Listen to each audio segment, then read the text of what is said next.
Hey, what is going on guys? RvzStealth here, and in today's video, we're going to be taking a look at the new sleeper OP or underrated picks for patch 7.22. So this patch does have quite a few picks that we haven't seen in a long time. There's some picks that haven't been played in a certain role that has come back into the meta this patch, and the new runes has definitely shifted the meta and made a lot of picks that weren't so great before pretty good now in this patch. So those are the champions we are going to be focusing on in this video. The ones that aren't really played a whole lot, but because of the new runes, they are much better in this patch. So with that being said, guys, let's get started.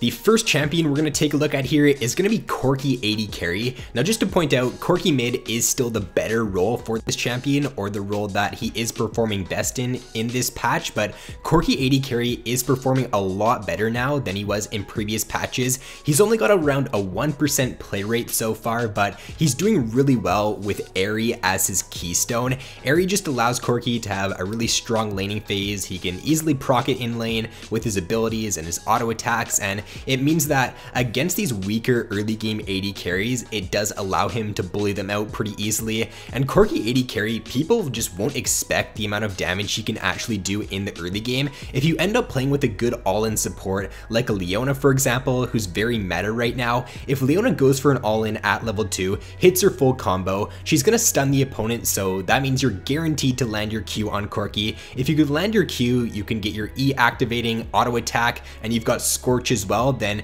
you're gonna do a ton of damage in an all-in, and your early game damage does allow you to get a pretty good snowball going with Corki.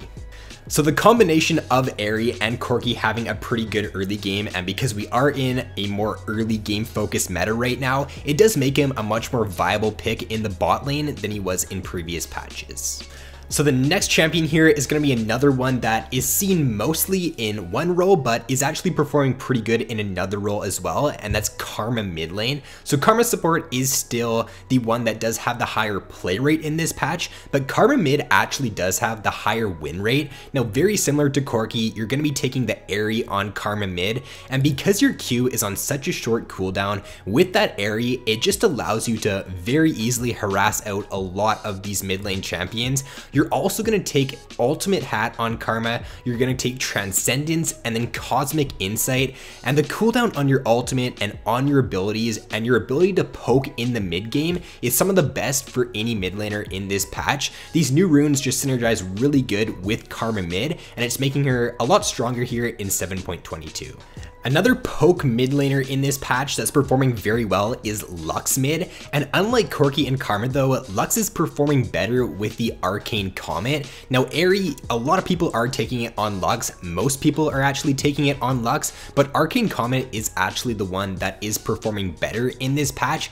The reason you are going to want to take Arcane Comet on Lux is because when you do land your E or your Q on the opponent, it almost guarantees you're going to land the Arcane Comet, because with the slow or with the root, it will allow for that time for the comet to come down, and it's going to hit the opponent like 99% of the time, so you should be taking that on Lux mid. Ultimate Hat and Transcendence, very similar here to Karma, great on Lux because your ultimate is going to be on such a short cooldown. It's going to be on like a below 20-second cooldown once you hit the mid to late game, so that's just really good. You can just use your ultimate basically as a poke tool before a team fight is going to start, chunk out that high priority target, and then they're going to have to go base. You can use that to take Baron, you can use that to take Dragon. So overall, because of the low cooldown that you're going to be getting from your abilities now in this patch with Lux, it makes her a really strong pick come the mid game.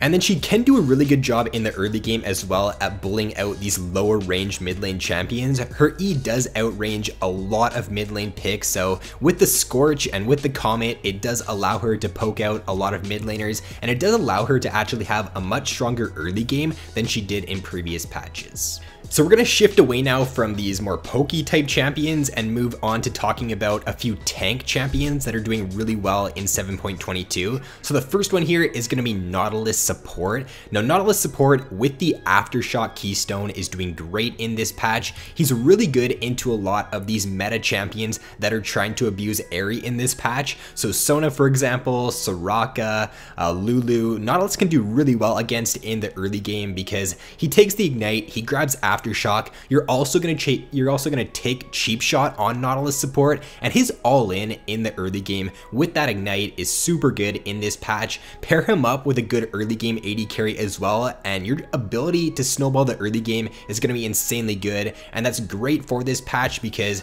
if you can get a kill in the early game and you can get your lane rolling, then the likelihood of you snowballing the game out of control is extremely good in this meta.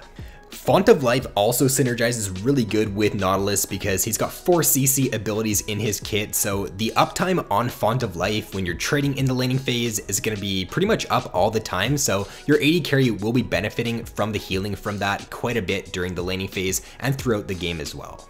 Another support that's doing very well with Aftershock is Shen support. Now, I don't think Aftershock is the only reason that Shen's doing well though in this patch. It does allow him to have a great all-in in the early game and he can punish those squishier supports, but I think Shen support is really good for a few other reasons as well. The first one is that because we're in this early game meta, Shen's ability to influence the map with his ultimate at level 6 just allows your team to play more aggressive. Like your top laner can just play super aggressive, your mid laner can play aggressive, and you can use your ultimate to help counter gank and just help them out if they do end up getting ganked. So you can just keep your team a lot safer, not allow the enemy team to snowball, and if you don't allow the enemy team to snowball in this patch and you can at least stay even or get ahead in the early game, then you will be doing very well in 7.22.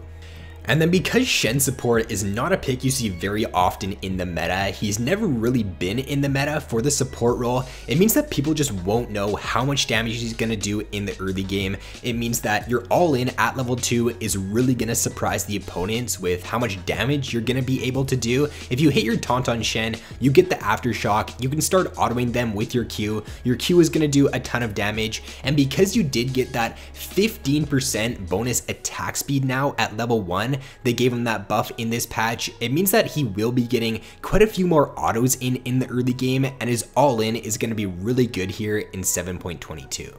And then the final champion to round out this video is going to be another tank pick, but this one's going to be up in the top lane, and it's going to be Tahm Kench. So Kench in the top lane in this patch is actually performing better than in the support role, and that's mainly because he's doing really well against these bruiser champions that are kind of struggling to perform in this patch because they don't really have the best keystone. So he's doing very well against Kled, Renekton, Darius, basically all of these champions that ran Fervor in previous patches. Because Fervor is no longer in the game, it means that Kled, Renekton, Darius, Camille, these picks just don't have that great of a keystone right now, and it allows Tahm Kench in these matchups to just do a really good job at bullying them out of lane. He is actually a really strong lane bully. You can take Grasp on Tahm Kench, and in these melee matchups, you are going to win a lot of them. He is still struggling against these like range top lane picks, so he is a pick I would more so use as like a counter in 7.22.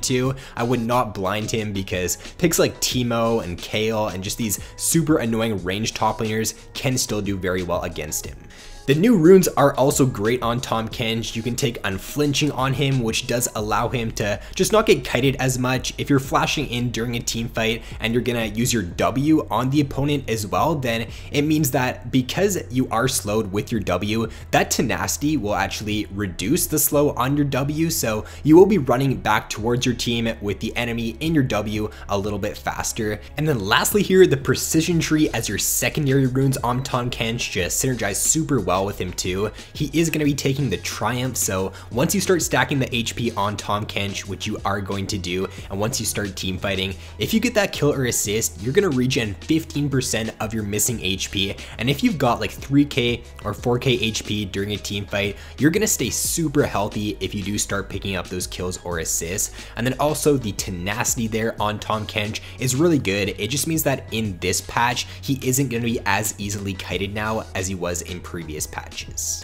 So that is going to be all for this video. These were a few picks in this patch right now that are performing very well, but they don't really have very high pick rates. Most of these champions here have below a 3% pick rate in this patch, but they are picks that are pretty strong right now in this current meta, and they are ones that you should consider picking up if you want to try to like cheese the opponent, if you want to pick a champion that isn't really played very often, so the enemy team probably won't know how much damage they're going to do, and you can really use that to your advantage. So with that being said, guys, if you did enjoy this video, be sure to leave a like and subscribe if you've yet to already. So thanks for watching, have an awesome day, and I will see you in my next video.